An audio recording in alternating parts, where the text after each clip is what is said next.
Hey, I'm Christy at Christy Barber Consulting, and I help small businesses with their financial tech and looking at various ways to grow your business when it comes to the technology. And today we're going to dive into something that is near and dear to my heart, which is really understanding, hey, is QuickBooks still the right solution for me? Or do I need to make that jump and move to a software that is more capable of scaling my organization? And what does that look like? Because it is scary. So I'm often called upon to step into these roles when it comes to evaluating a QuickBooks move to a larger piece of technology. This isn't something that a lot of consultants do. You either have people that are just getting folks set up with QuickBooks and that's the lane they stay in, or there is, hey, you've already made that move, you jump to a larger piece of technology and they're there to help you go to an even bigger piece of technology. So I fit in this gap here of helping work with multi-million-dollar organizations and helping them understand what that right move is, talking with multiple people in my industry, colleagues, all of that, of just understanding this small business market. You might ask yourself, so why aren't there very many consultants in this space? And it's probably because it's very messy. It's chaotic. You never know what you're going to step into. And oddly enough as that is, I find that that's really fun of, hey, what kind of mess are we going to get in today? What problems are we going to have to solve? And what's going to make most sense to help an organization get to where they need to be? And so that's why there's very little of me's out there. And it makes it a really exciting place to be in consulting these small businesses and helping them make that next leap into their technology. So today we're going to dive into what happens when, hey, you're on QuickBooks and you're outgrowing it.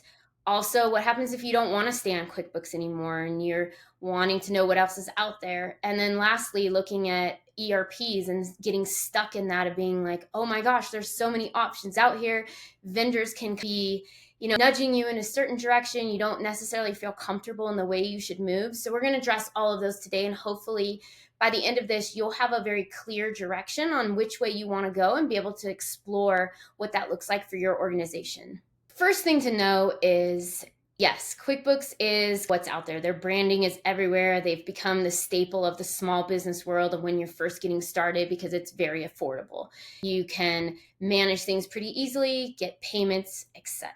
But what's really important is to understand what works best for you. Knowing and understanding, hey, while this software solution may be able to do what I need it to do, maybe I don't want it. Maybe I want an ERP solution. Maybe I want to set my company at a larger scale for growth than starting out with this other solution. And that's the thing that's so important to understand is you can do that. You're not bound by using QuickBooks. I think it kind of seems like, hey, we start a business, make sure you've signed up for QuickBooks. And when you get to that threshold, now you've arrived and you can move to the next software solution, kind of like going through school. You've graduated, you've moved on.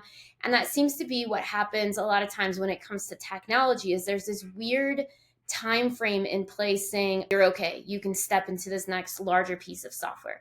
And that's not true.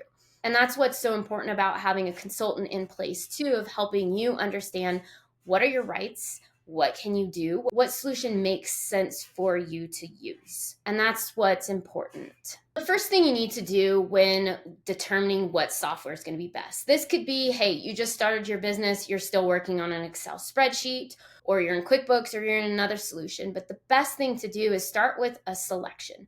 What software makes sense? What do I need to understand about my business? And what does these other software solutions need to do in order to fit in with the dynamics of the business, be able to scale with you, and fit all of the processes that you may have and anything that's very unique to your industry. It could be you're in aerospace and defense. All right, there's a certain route that you need to go. You're in e-commerce.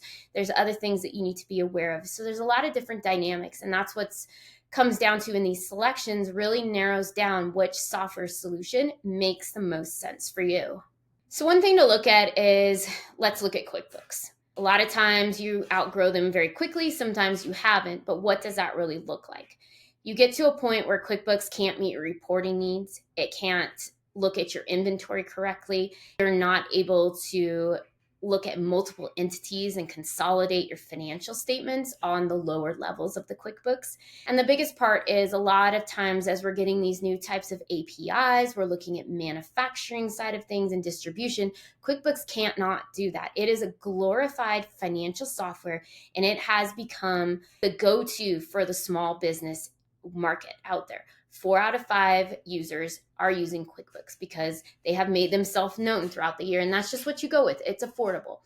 But they also, over the last probably year and a half, have really been scrambling to come and be this larger solution. And what does that really look like? I don't think they know yet. And we don't know really either. Yes, they're trying to dip into the AI market and utilize some of the technology that's out there. And they have made some really cool advances in that of, hey, dropping in an invoice, it will create a bill for you, create a customer invoice for you, emailing invoices to it, and it finds it. But again, what I always say comes out about QuickBooks is they don't necessarily listen to the accountants that are helping manage the books. They don't always listen to the consumer who is utilizing their software for their business. I always feel like they got some tech guys in the back that are like, hey, you know what? This is a great idea. Let's do this. And it may not be what the industry really needs. That's at least what I have seen over the last year and a half of, why did you do this? Why haven't you done something like this? Because this is what we really, really need. So QuickBooks, hopefully you'll start listening a little bit more to what the industry needs and add those additional functionality pieces to this, because especially when it comes to reporting, that is a huge part of every business. And the reporting just doesn't quite hit all the points that need to be made yet.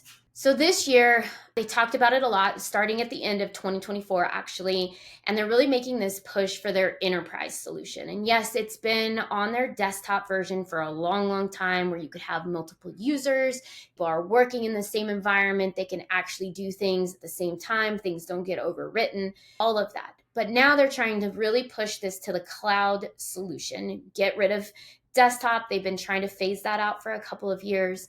But as we look at this cloud solution of enterprise, they are trying to be an ERP, which they are not. They are still, at the end of the day, a financial software. They will tell you, yes, we do inventory. Yes, we do a handful of other things with our reporting. We have user roles, and those are great. But that is limited to a financial component of it. And with this new enterprise that they are trying to push out this year, I sat down with them last week and we walked through a couple of the tools that they are going to be bringing into it, which are really great and people have needed. Having multiple entities and being able to drop down at the top and go back and forth instead of always signing out and logging back in. The ability to consolidate your financials instead of having to export everything to an Excel spreadsheet and then having to build them out.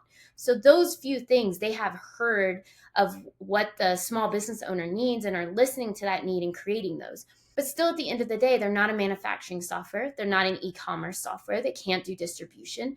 And yes, they can pull in multiple APIs, and it kind of becomes that best of breed model, a very different level in a lot of ways. Because we always look at NetSuite. NetSuite is the best of breed model. You can plug anything into it. It works great. But QuickBooks is essentially trying to move and capture this, hey, we want to be on the cutting edge of what ERP could be. And again, I really don't think it's possible, but hey, I hope they can prove me wrong one day.